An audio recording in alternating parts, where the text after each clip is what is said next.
Hey guys, this is MB from underdogchance.com and welcome back to my MLB betting model predictions and projections for Wednesday, September 11th. Yesterday, 1-1, almost no loss, small loss, but beating the closing line in both games as well. So this is a good indicator. But today we will have a little bit more plays, and I will, of course, share all my projected probabilities from my private baseball betting model with you. Okay, the games will start early. We still have a lot of time, but let's start with the first game: Miami against Pittsburgh, Mazur against Falter, right-handed pitcher against lefty. Based on my betting model, Pittsburgh should have 59.03% of chance to win this game, which gives us the odds of minus 144 or 1.69. Bookmakers 1.58 or minus 172, which is very close to my projected odds, and I don't see enough value in this game. Cleveland White Sox, Matthew Boyd against Davis Martin, lefty against righty, and of course Cleveland should have better chance in this game. But based on my projections, White Sox should be a little bit smaller underdog. I have them at plus 171 or 2.71. Bookmakers plus 196 or 2.96. But my adjusted Kelly criterion formula shows that this is not good enough based on my predefined criteria, which is 1.25. The bigger the value, the bigger the number, right? So this is not qualified bet. And then we have the first qualified bet, the first underdog bet, Mets against Toronto. Based on my projections, Toronto should be minus 120 or 1.83 in decimal odds.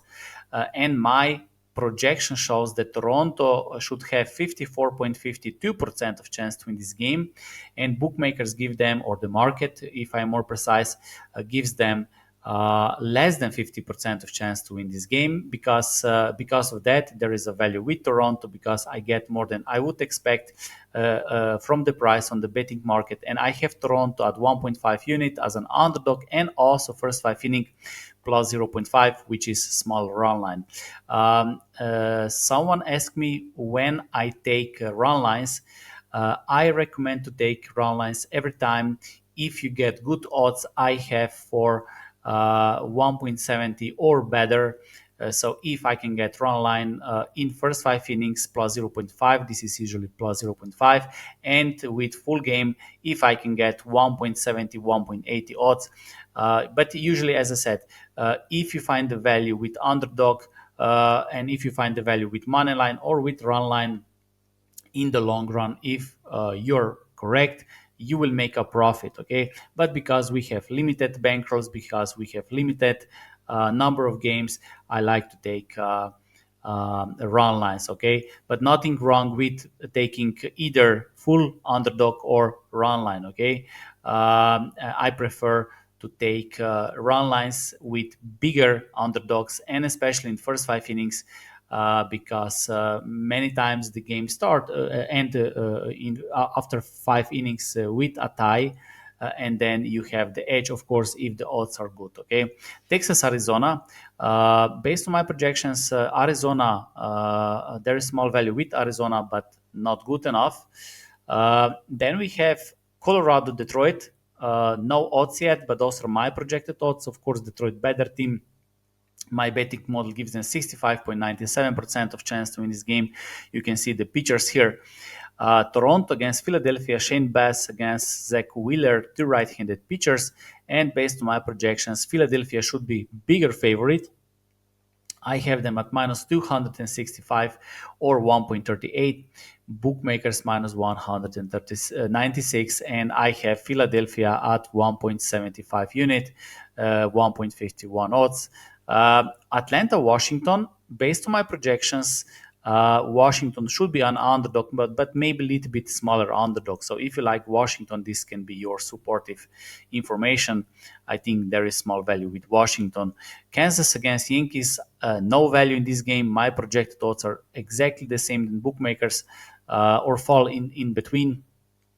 That's why we see here negative number. Then we have Baltimore, Boston. Yesterday I had Boston. It was a losing bet, but beating the closing line again, which is a good indicator. So just keep going, and the results will come. In today's game, I have Boston again. Bookmakers have Boston at minus 120 or 1.83, and I have them at minus 158 or 1.63, which gives me the adjusted Kelly value of 1.45, and this is once I round down to 1.25 units. Okay, Boston money line. Then we have Angels Minnesota. I have Minnesota money line for 2 units.